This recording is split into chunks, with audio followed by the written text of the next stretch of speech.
Time has come. Sam Bankman-Fried. He's probably going to be going to jail. But the new big story is 17 new houses. No, 19, I believe. 19 new houses for his parents and also key executives.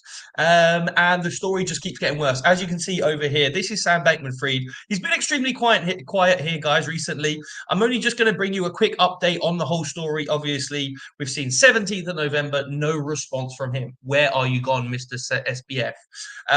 But I do want to go through a little bit more detail of the new FTX CEO. He basically has been brought in. He's very, very, I guess, well versed. He's done a lot of this. A company's dodgy, company goes bust. He comes in and he basically calls bullshit on everything that's been going on. So some of the recaps. Never in my career have I seen such complete failure of corporate controls and such a complete absence of trustworthy financial information as occurred here. One thing that we should be aware of, guys, is that there is supposed to be Chinese walls in between FTX, FTX US, Alameda, and I believe another company that he's majorly involved in, or basically he owns. And so this should not happen, right? Especially when you look at accounting, audit, cash management, cybersecurity, human resources, risk management, data protection, and other systems that did not exist. How do you have a company like this? It just doesn't exist, or did not exist to an appropriate degree prior to my appointment. Okay, the new CEO disclosed that FTX had no security control and did not practice record keeping. Well, how do you know where your money's gone if, surely, right, as the guys who are looking after your money as investors, he needs to know where the money is. And this is why he's like, oh, I just didn't know. It wasn't illegal. I just didn't know. You can look at the full report here. This is actually released by the new CEO, John J. Ray the third. Cool name. But he's basically going through. Never have I seen such a complete failure of corporate controls and such an absence of trustworthy financial information as occurred here. And it goes through. We can go through. Obviously, I've just given you those little sweet little nuggets. But overall, he does basically go through, to my knowledge, SBF owns a directly 53% of Debitor West Realmshire, indirectly approximately 75% of Debtor FTX Trading, also Debtor Alameda Research, and approximately 67% of Clifton Bay Investments. So there's so many different things here that the money starts to get moved around, and when it gets moved around, it gets very murky. And obviously, we can go through, look at the financial assets from all of these companies, and this is what people are digging into and realizing that, damn, my man needs $10 billion. And if we count up, even look at this Alameda, 5 mil. That, my friends, is not enough. That is not enough. It just doesn't cover it. Anyway, I won't go through all of this, but you guys can absolutely yourself. He goes through these different silos. He does come up with some final takes soon. But again, FTX Group did not maintain centralized control of its cash. Basically, everything just going everywhere. And we'll see exactly how that translates into 19 homes being purchased in the Bahamas. But another major, if you don't manage your cash and there's a back door that is going into your financial system, it makes it very easy to receive a 1 billion loan, a personal loan of $1 billion from Alameda Research. Absolute BS, as disclosed by new bankruptcy filings, as we can see. And apparently he pocketed 75% of the 420 mil funding round in 2021.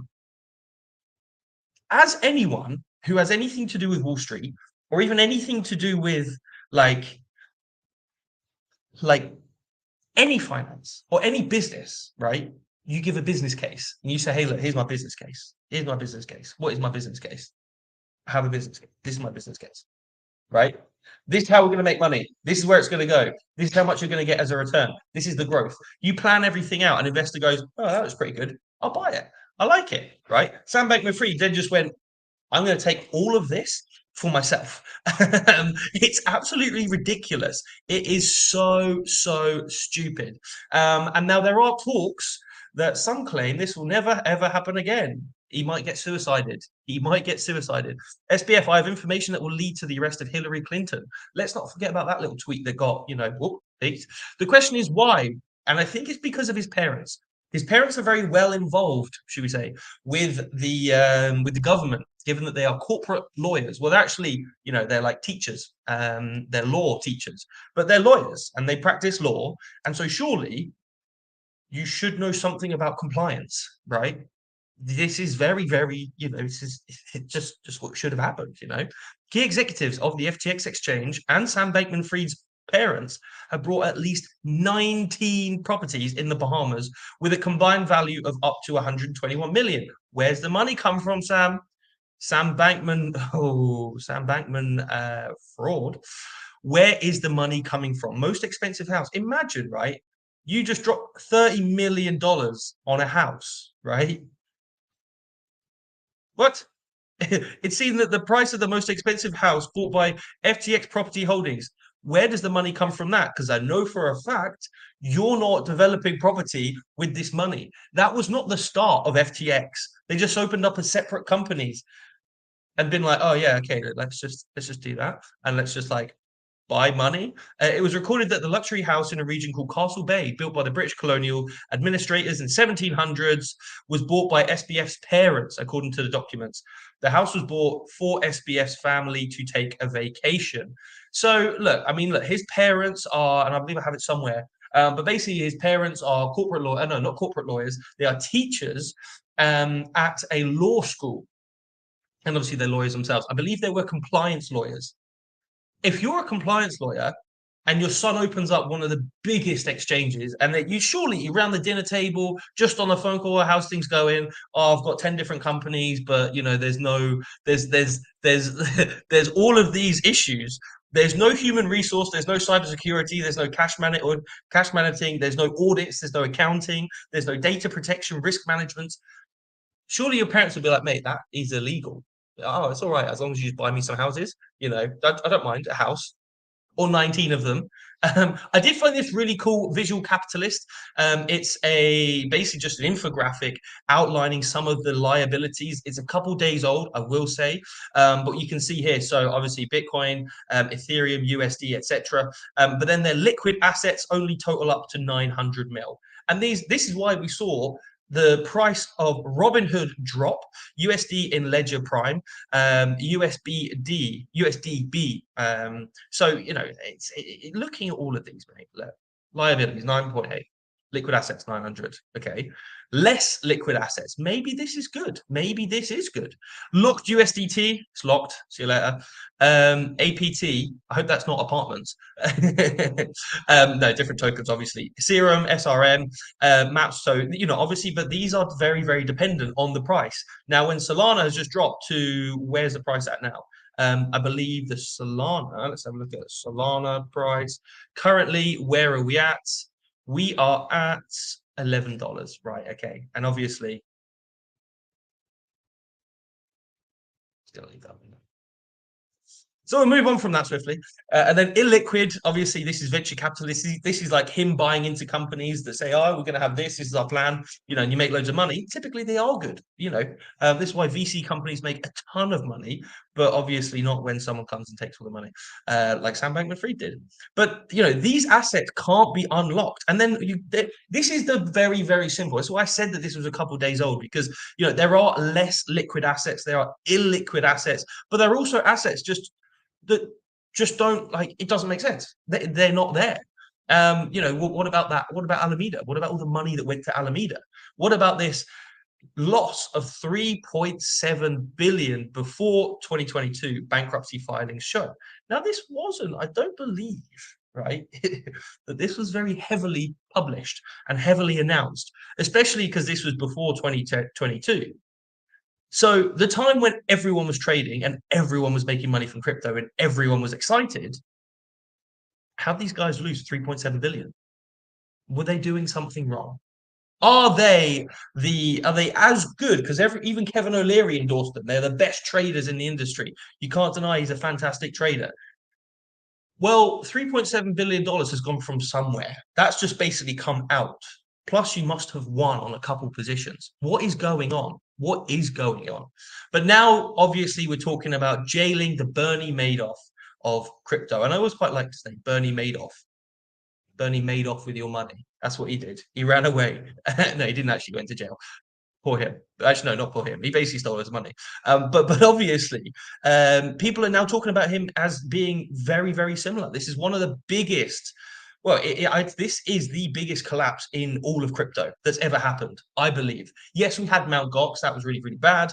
And maybe it's not by numbers, but in terms of perception, in terms of the PR, I just genuinely believe that this is one of the worst scenarios that we could have had.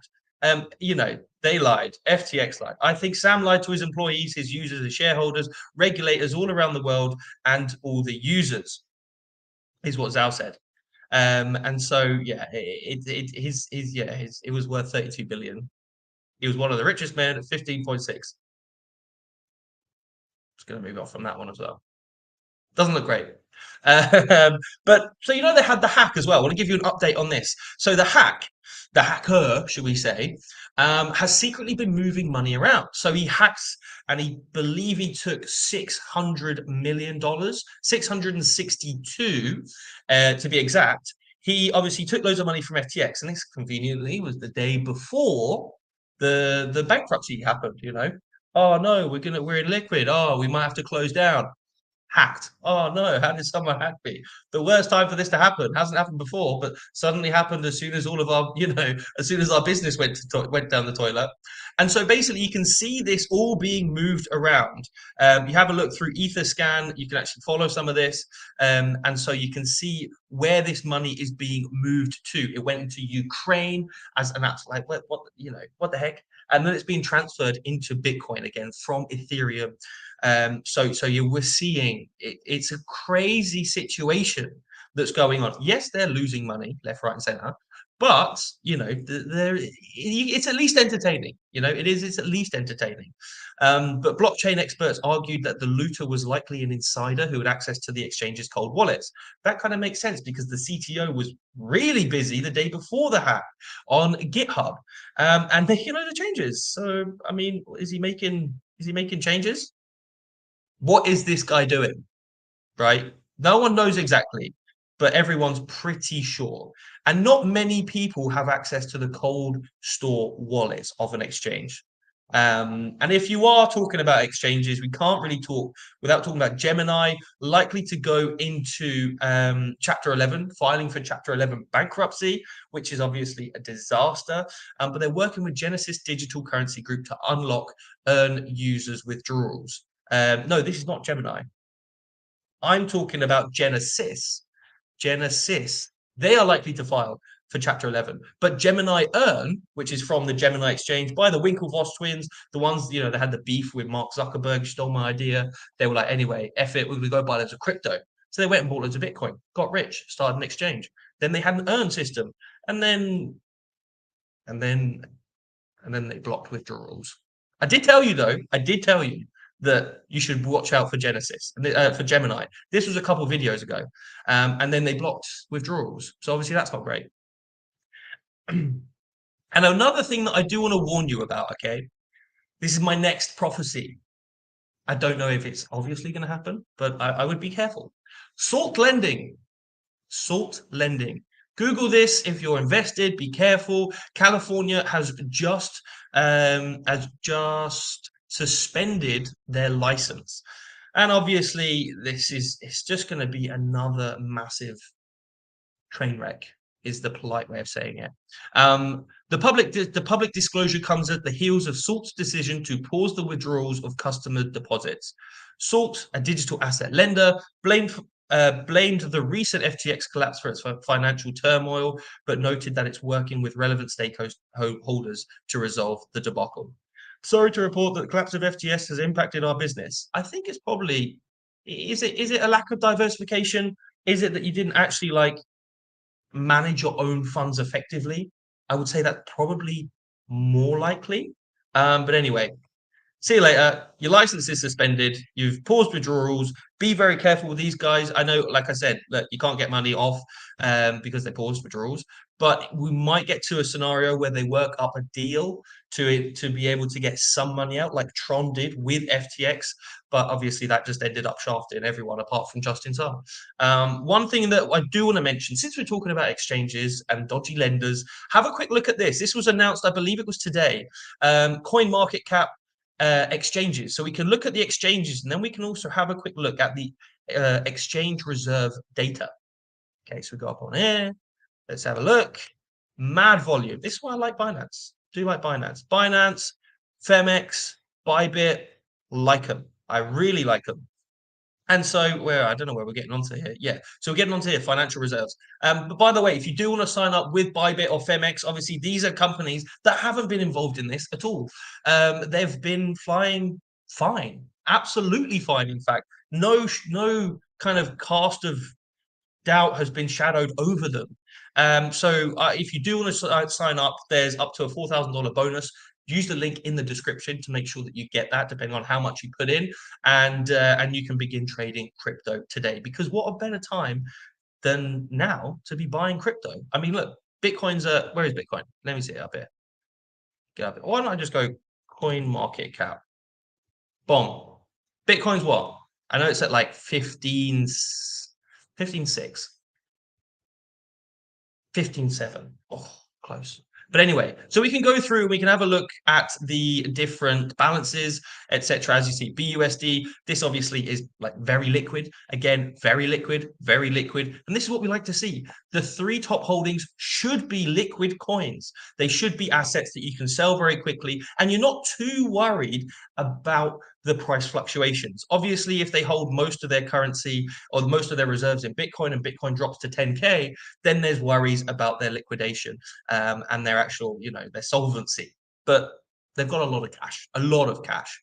Cash equivalents is what they're technically called. But again, you can do this KuCoin, Bitfinex, etc., etc. You can go through again, have a look at Bybit as well. And so I think you'll begin to notice quite a big trend out of here and here and into the likes of these, where there is a level of confidence within the industry and for some of the investors here as well. So this is something I did want to mention. Anyway, that's me done for today. I don't want to rant on too long. Crypto Invest, very good question.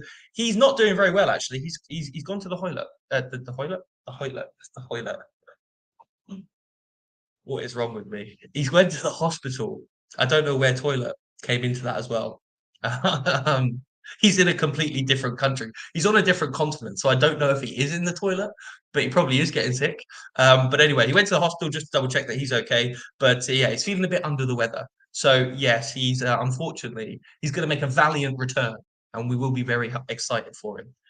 SBF gave me 100 mil to keep my mouth shut. Yeah, I mean, he did that with his mum as well, and also with all of his executives, and also the guy who built the back door so that he could take $1 billion personal loan out. Yeah, he's quite good at that. Did you see that video, by the way, of him running away in the Bahamas? He was there. You see him like popping down. I don't know if it was actually him, but it's like the back of his head. These guys, running down the running down the road. um, Anyway, look, guys, if you have any questions, drop them in as comments. If you did enjoy the video, give it a quick like, and I can give you more updates as to exactly what's going on at what times. But overall here, guys, look, we're seeing that the scammer likely to be an insider at FTX, taking money from the cold store, putting it over into Ukraine, changing it through different cryptos, trying to use these washing systems in order to get different cryptos out so that he can't essentially be tracked, because he's going to spend it at some point or he's going to cash it in. And when they do, everyone's going to know who it is. So this is one thing that's going to, be happening. And obviously, look, I don't know if SBF's parents are going to get dragged into this, but I think Sam's whole I just wasn't aware, I just didn't know. That doesn't fly when you've lost billions of dollars of people's money. It doesn't fly. You can't just claim negligence and just pretend that you're okay. But anyway, thank you very much, guys. Enjoyed the stream, and I will be back tomorrow.